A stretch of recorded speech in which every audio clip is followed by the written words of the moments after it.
Salut à tous, c'est Aricia de Geekonocraft et pour cette première vidéo, je voulais fabriquer un objet qui me sera très utile en tant que bébé MJ. Parce qu'il s'avère du coup que je fais du jeu de rôle et que je suis MJ depuis... du coup ça fait 2 ans maintenant ou 3 ans, mais j'ai honnêtement fait que 6 séances je pense. Bref.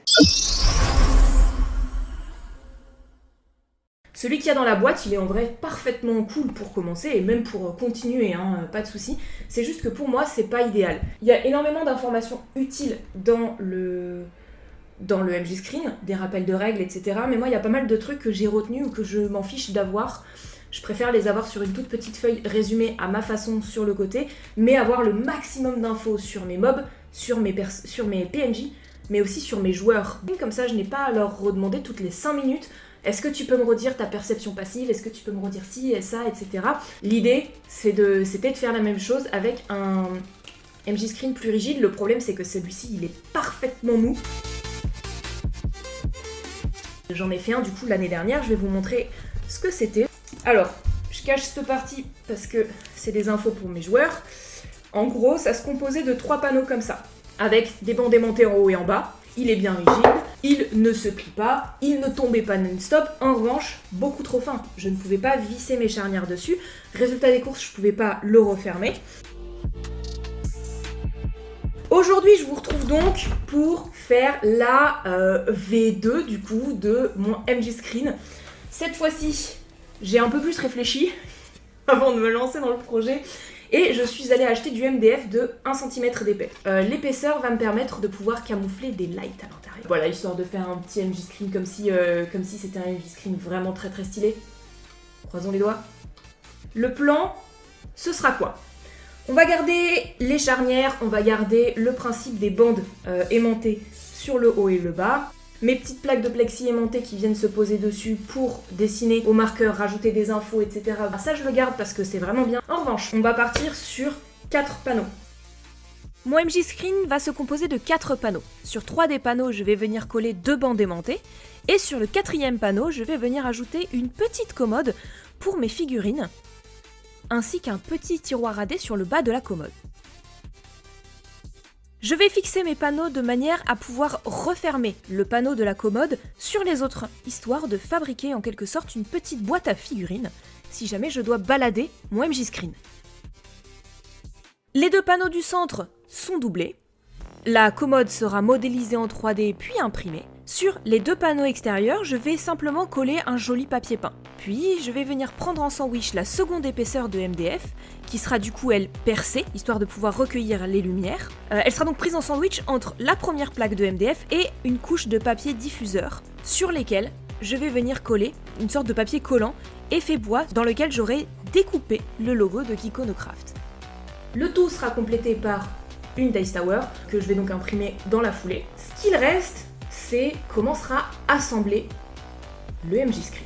Je vais commencer par la 3D, comme ça je pourrai tranquillement lancer l'impression pendant que je craft. Donc on commence par mesurer toutes les petites figugues pour prévoir les différentes hauteurs de la commode, et ensuite on passe sur Blender. Bon, on dirait pas comme ça, mais en vrai j'étais 3Diste avant, sauf que j'avais jamais utilisé Blender de ma vie, et que ça ressemble pas du tout à 3ds Max, donc je galère.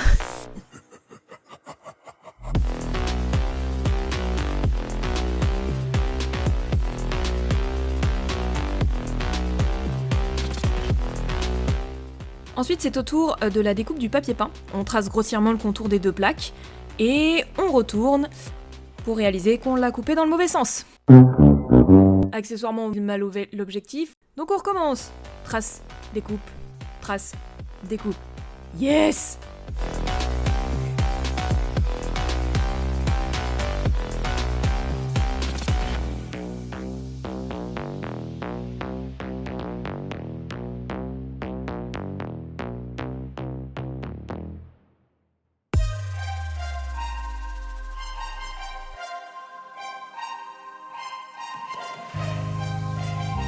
Puis on passe le logo en noir et blanc pour le simplifier au max et permettre une découpe un tout petit peu moins chiante, parce que il va y avoir plein de micro-morceaux.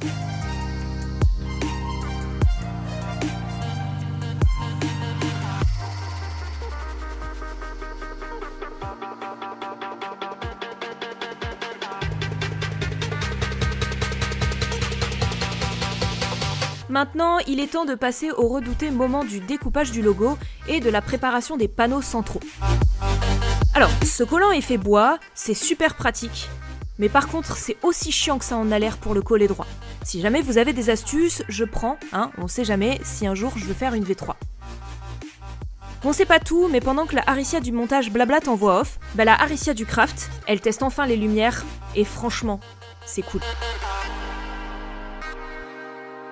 Le logo qu'on a découpé au préalable vient se coller sur le plastique petit morceau par petit morceau. Ça va permettre de venir créer des zones d'obturation pour les lumières et ainsi de montrer le logo une fois que le tout sera allumé.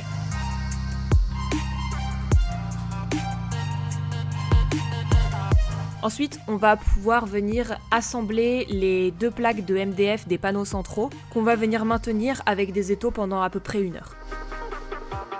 Je peux maintenant coller la commode à Figugu. Alors, l'impression a un peu bugué et s'est décalée, du coup elle sera 5 cm de moins profonde que prévu. C'est pas très grave, ça fonctionnera quand même. Ensuite, on vient boucher les espaces de la commode et lisser un petit peu le tout.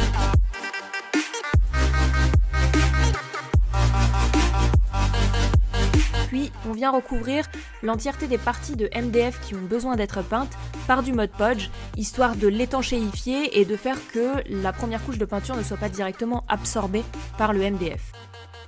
Comme la couleur de bois que j'ai choisie sera quand même assez sombre, j'ai décidé de faire une couche noire. Ensuite, on applique plusieurs couches de marron, de plus en plus clair, jusqu'à avoir la teinte parfaite.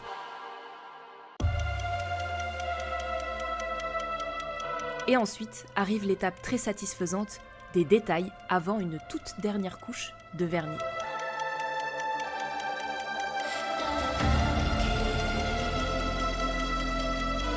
J'ajoute des aimants sur le dessus du MJ Screen pour pouvoir venir fixer mes jetons d'initiative.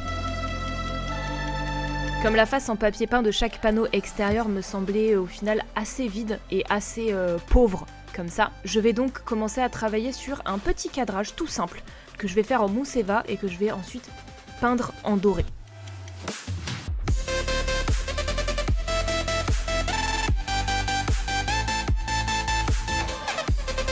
Pareil que pour le MDF ou le bois, la mousse Eva a besoin d'être étanchéifiée, entre guillemets isolée, avant d'être peinte. Je reproduis donc la même chose avec du Mod Podge juste ici.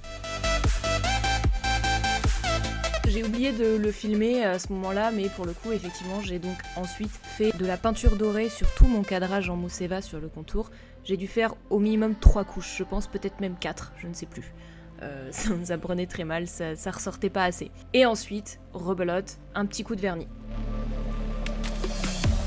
Maintenant, il est temps de s'attaquer du coup au tiroir à dés qui sera dans la commode.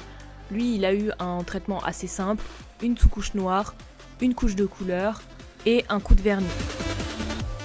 Comme l'impression n'a pas bien fonctionné et n'a pas imprimé la petite encoche pour faire passer le doigt comme je le voulais, je vais donc lui ajouter une petite poignée.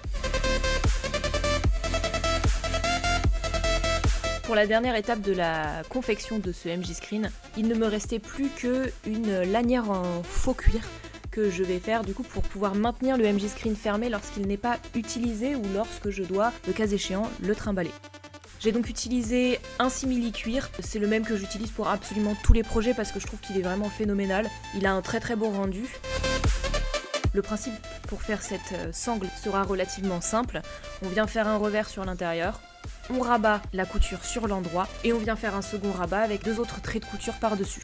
On ajoute une boucle, on ajoute un anneau et un œillet et la sangle est terminée. Là, c'est le moment où il ne faut surtout pas me demander pourquoi je me suis dit que fixer mes œillets, c'était une bonne idée de le faire sur le MJ Screen. Merci à tous d'être restés jusqu'au bout, restez encore quelques petits instants pour le reveal final. Alors, le MJ Screen est fini et ça c'est cool, mais il y a encore des petites améliorations à faire. En petit élément que j'ai rajouté, il me fallait des tokens d'initiative. Je vous mettrai le lien en bas dans la description, voilà. Et il y a The Lukek qui a fait des tokens d'initiative vraiment canon, donc ça c'était pour l'ennemi. Ça c'est pour le joueur ou la joueuse barde. J'ai juste remodélisé la base pour qu'il y ait un tout petit trou pour pouvoir venir fixer un aimant qui viendra tenir le token sur le dessus de mon MJ Screen. Faut dire quand il y a des choses à améliorer, faut aussi dire quand il y a des choses qui sont positives. Et là à l'heure actuelle je suis particulièrement fière de moi, déjà parce qu'il correspond à mes attentes. Mais surtout, le truc dont je suis le plus fière, c'est que, et là les copains qui regardent la vidéo vont un petit peu rire je pense en voyant ce passage-là, mais c'est qu'il s'avère que je suis le genre de personne qui fait toujours 1000 projets, qui commence toujours 1000 projets, mais qui n'en finit que 50. Et donc là, d'avoir réussi à terminer ce MJ Screen en quelques jours en plus, franchement, ça me rend heureuse, ça me fait plaisir, et je suis fière de moi. Le but de cette chaîne, en plus de s'amuser, de montrer ce qu'on fabrique tout seul dans notre atelier, c'est de pouvoir partager tout ce qu'on a réussi à apprendre par nous-mêmes, tous les tests qu'on fait, les moments drôles, les moments pas drôles, les moments difficiles, les moments cool. Mais moi, c'est aussi une motivation et un boost pour réussir à faire les choses et à les finir.